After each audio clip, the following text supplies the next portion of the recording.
Are y'all ready for some pure 100% uncut shite? What's going on, America? Welcome to Kevin's Corner, where I try to make some sense out of nonsense. Before we get into this video, I need y'all to do me a favor. Hit that like button, share my videos. Please make sure you subscribe. Make sure your notification buttons are turned on to all. Subscribe to my alternative channel, just in case YouTube give me the slip or something. You'll know how to find me. Don't forget to check me out with all the podcasts and follow me on Rumble in the Jungle. All the links are listed below. If you want to donate to my channel, feel free. Those links are below as well. Now, with no further ado, welcome to my party. We're just getting started. This is a call for some good old-fashioned shoe leather reporting. Was anyone at this rally asked if they're actually from the Bronx? Because remember, the New York City borough of the Bronx boasts a majority of Black, Latino, and blue voters. Yet that crowd, I'm just saying, it looked awfully white. Whiter than you? That's what I want to know. The lady with the blonde hair trying to look like Scary J. Blige, the one with the big face, looking like some type of white Chinese lady. I'm sitting there thinking to myself, what happened to that makeup, huh? It don't look like you trying to represent a soul sister. But anyway, that's neither here nor there. Let's go ahead and finish hearing about all of these fake behind Black and Latino people that was in the Bronx and stuff, because surely they didn't come out to see Trump. He has came to Morrisania, South Bronx, the hood.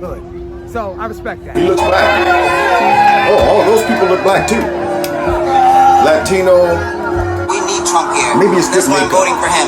We want change. We want the city red again. Is that a white nationalist? Go Trump. Was anyone at this rally asked if they're actually from the Bronx? It was a large crowd and a diverse crowd. Yes, there were some people from Westchester, from New Jersey, but there were a lot of people there that were from the Bronx.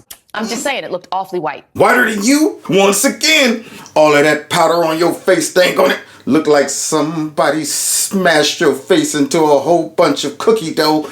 I'm sitting there looking at you going, boy, I can't see a resemblance of no sister in you.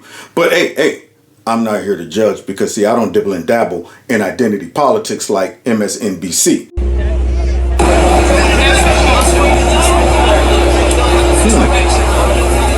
Maybe they're all white supremacists dressed up in costume or something. Look at all the people around. Everybody's here for Trump. Everybody? I am a Democrat. Oh. And I belong here. Wow. And who are you voting for?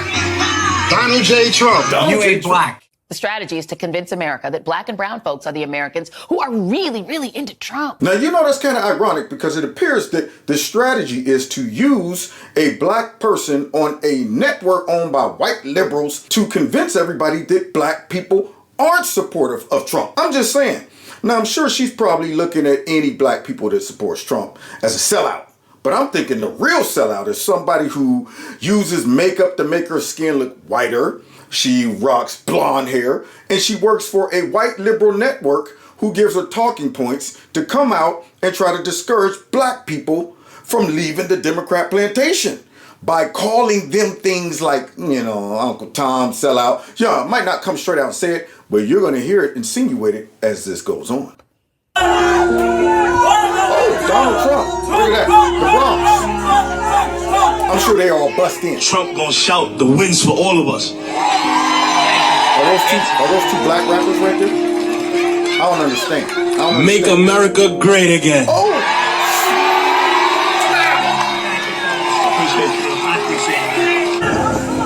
Oh, yeah, Black Lives MAGA. I like that.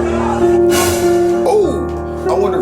And to top off this tomfoolery, Trump floated Florida Congressman Byron Donalds as a potential vice presidential pick. That guy. The one Black guy that Republicans love to roll out as fake proof that Black people, the Blacks, are just MAGA. They're MAGA. This is where the hypocrisy goes off the chain. So wait a minute. She's trying to say that Byron Donalds is the Black guy. You know, that guy. Basically what she's saying, he's Uncle Tom, he's a sellout, he's a bootlicker, and he's being used for them saying, look, we got us a Black guy on our squad, therefore Donald Trump supported by Black guys. She's trying to say that. Yet at the same time, it is obvious that she has been placed on MSNBC to be the designated race baiter Black woman, to be the overseer to the Black audience for moments just like this. Moments where the tide starts to turn and folks start to gravitate towards either conservatism or Donald Trump. They're like, yo, Joy, get your big apple head out there and discourage these folks and get your people back on the plantation. Even if you got to go ahead and belittle them and try to insinuate that they're Uncle Tom and they're the token black dude, as you are the token white, big face, apple head, scary J. Blige looking like a white Chinese lady for MSNBC. But I digress. It's a joke. I know what the South Bronx is You're a like. joke. I know what the South Bronx people are like.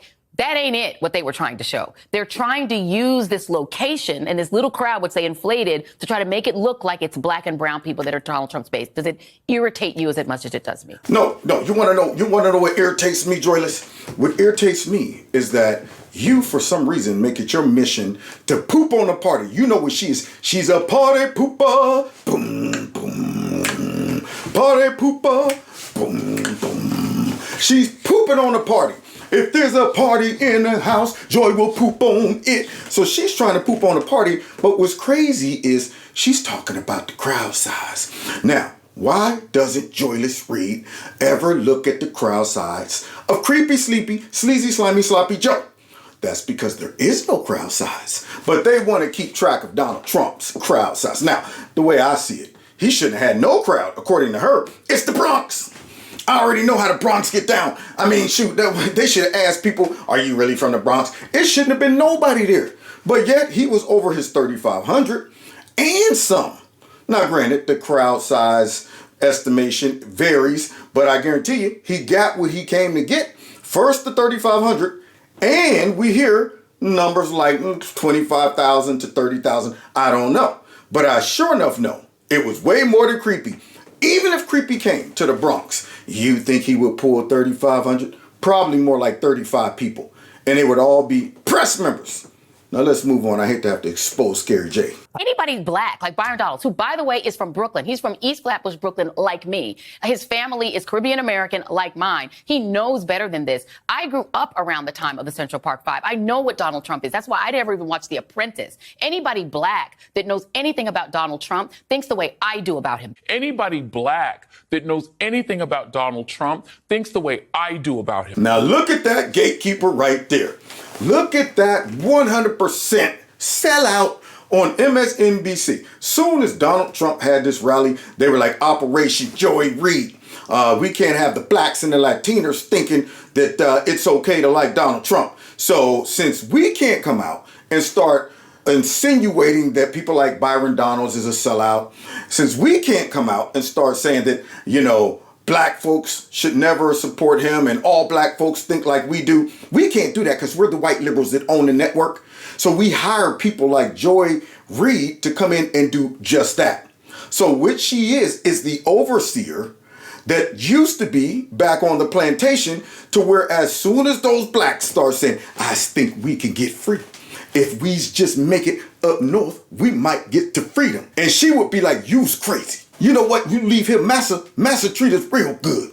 You're going to get us all in trouble. You know what? I'm going to tell Massa. That's what she is. So there you have it, ladies and gentlemen. That is Joy Reid's effort to undermine the wonderful success that Donald Trump had up there in Brooklyn, on their turf in Brooklyn, New York, all liberal. And all of those folks that showed up, and she got the nerve to say, well, they weren't even black and Latino, and I know them. And trust me, if you're black, you should think just like me when it comes down to Donald Trump. And I'm going, I'm so glad I don't think like you, because you're a dummy and a bubblehead and full of 100% show it.